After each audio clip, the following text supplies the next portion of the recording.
തൃശൂർ തെരഞ്ഞെടുപ്പ് ഫലത്തെ സംബന്ധിച്ച് സൂക്ഷ്മമായ പരിശോധന ആവശ്യമാണ്. ഉത്തരവാദപ്പെട്ട രാഷ്ട്രീയ മുന്നണി എന്ന നിലയിൽ തീർച്ചയായിട്ടും UDFന്റെ ഭാഗത്തു നിന്നും UDFന് നേതൃത്വം കൊടുക്കുന്ന കോൺഗ്രസ് പ്രസ്ഥാനത്തിന്റെ നേതൃത്വത്തിലും അതിസൂക്ഷ്മതലത്തിലുള്ള വിലയിരുത്തൽ അതുമായി ബന്ധപ്പെട്ട് നടത്തും.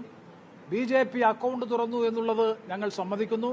അത് സമ്മതിക്കുമ്പോൾ തന്നെ അതിനാധാരമായ കാരണങ്ങളെ സംബന്ധിച്ച്, അവിടുത്തെ വോട്ടിംഗ് പാറ്റേണിനെ സംബന്ധിച്ച് വിശദാംശങ്ങൾ പരിശോധിച്ചതിന് ശേഷം അതിനെ അതിജീവിച്ച് മുന്നോട്ട് പോകാൻ ആവശ്യമായിട്ടുള്ള നടപടികൾ തീർച്ചയായും കോൺഗ്രസിന്റെയും UDFന്റെയും ഭാഗത്തുനിന്ന് ഉണ്ടാകുമെന്ന് തന്നെയാണ് ഈ അവസരത്തിൽ പറയാനുള്ളത്.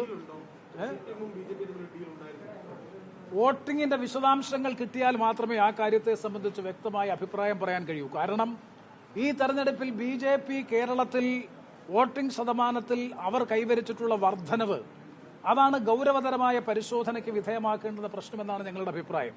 ഇപ്പോൾ കൊല്ലം ലോക്സഭാ മണ്ഡലത്തിൽ തന്നെ കഴിഞ്ഞ പ്രാവശ്യം ലഭിച്ചതിനേക്കാൾ ഗണ്യമായ വോട്ട് BJPക്ക് ലഭിച്ചിട്ടുണ്ട് എന്നുള്ളതാണ് ലഭ്യമായ സൂചനകളിൽ നിന്ന് മനസ്സിലാക്കാൻ കഴിയുന്നത്.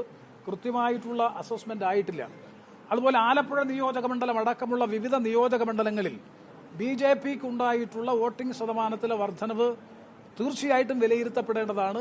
രാഷ്ട്രീയ കേരളത്തിന്റെ ഭാവി ഗതിവിഗതികൾ നിർണ്ണയിക്കുന്നതിൽ ആ ഒരു മൗലികമായ പരിശോധനയും തുടർ നടപടികളും അത്തരം കാര്യങ്ങളിൽ ആവശ്യമാണെന്ന് തന്നെയാണ് ഞങ്ങളുടെ വിശ്വാസം. തീർച്ചയായിട്ടും തെരഞ്ഞെടുപ്പ് ഫലത്തിന്റെ ഡീറ്റെയിൽസ് കിട്ടിയതിന് ശേഷം മാത്രമേ ആ കാര്യങ്ങളിൽ കൃത്യമായ ഒരു വിലയിരുത്തൽ നടത്തി അഭിപ്രായം പറയാൻ കഴിയൂ. ഏതായാലും തെരഞ്ഞെടുപ്പ് ഫലം കേരളത്തിൽ ഐക്യ ജനാധിപത്യ മുന്നണിക്ക് അനുകൂലമാണ്. ദേശീയതലത്തിൽ ഇന്ത്യ മുന്നണിക്ക് അനുകൂലമാണ്.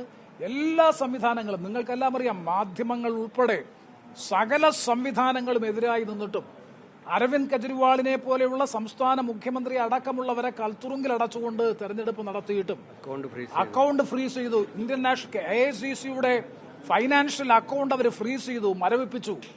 കൈയും കാലും കെട്ടിയിട്ടതിനു ശേഷം തെരഞ്ഞെടുപ്പ് നടത്തുക എന്ന് ഗുസ്തി നടത്തുന്നത് പോലെ തെരഞ്ഞെടുപ്പ് പ്രക്രിയയിൽ രാഷ്ട്രീയ പ്രതിയോഗികളെ ED ഉപയോഗിച്ച്, കേന്ദ്രാന്വേഷണ ഏജൻസികളെ ഉപയോഗിച്ച് കേസെടുത്തും അറസ്റ്റ് ചെയ്തും അകത്തിട്ടും അക്കൗണ്ടുകൾ മരവിപ്പിച്ചും എല്ലാ തരത്തിലും ഇലക്ഷൻ കമ്മീഷനെയും ഒക്കെ പലതരത്തിൽ സ്വാധീനിച്ചുകൊണ്ട് നടത്തിയ ഒരു തെരഞ്ഞെടുപ്പായിട്ട് പോലും ഇത്രയേറെ മുന്നേറ്റം കോൺഗ്രസിന്റെ നേതൃത്വത്തിൽ ഇന്ത്യ മുന്നണിക്ക് UP സംസ്ഥാനത്തിലടക്കം വലിയ മുന്നേറ്റം നടത്താൻ കഴിഞ്ഞു എന്ന് പറഞ്ഞാൽ മതേതര ഇന്ത്യ ഒരു മാറ്റം, ഭരണമാറ്റം ആഗ്രഹിക്കുന്നു എന്ന വ്യക്തമായ സന്ദേശമാണ് ഈ തെരഞ്ഞെടുപ്പ് ഫലത്തിൽ. ഞങ്ങൾക്ക് വ്യക്തമായ ഭൂരിപക്ഷം കിട്ടിയിട്ടില്ലെങ്കിൽ പോലും ഒരു മാറ്റം ജനങ്ങൾ ആഗ്രഹിക്കുന്നു എന്ന കൃത്യമായ സന്ദേശമാണ് 18ാം ലോക്സഭാ തെരഞ്ഞെടുപ്പ് ദേശീയ രാഷ്ട്രീയത്തിൽ നൽകുന്നത്.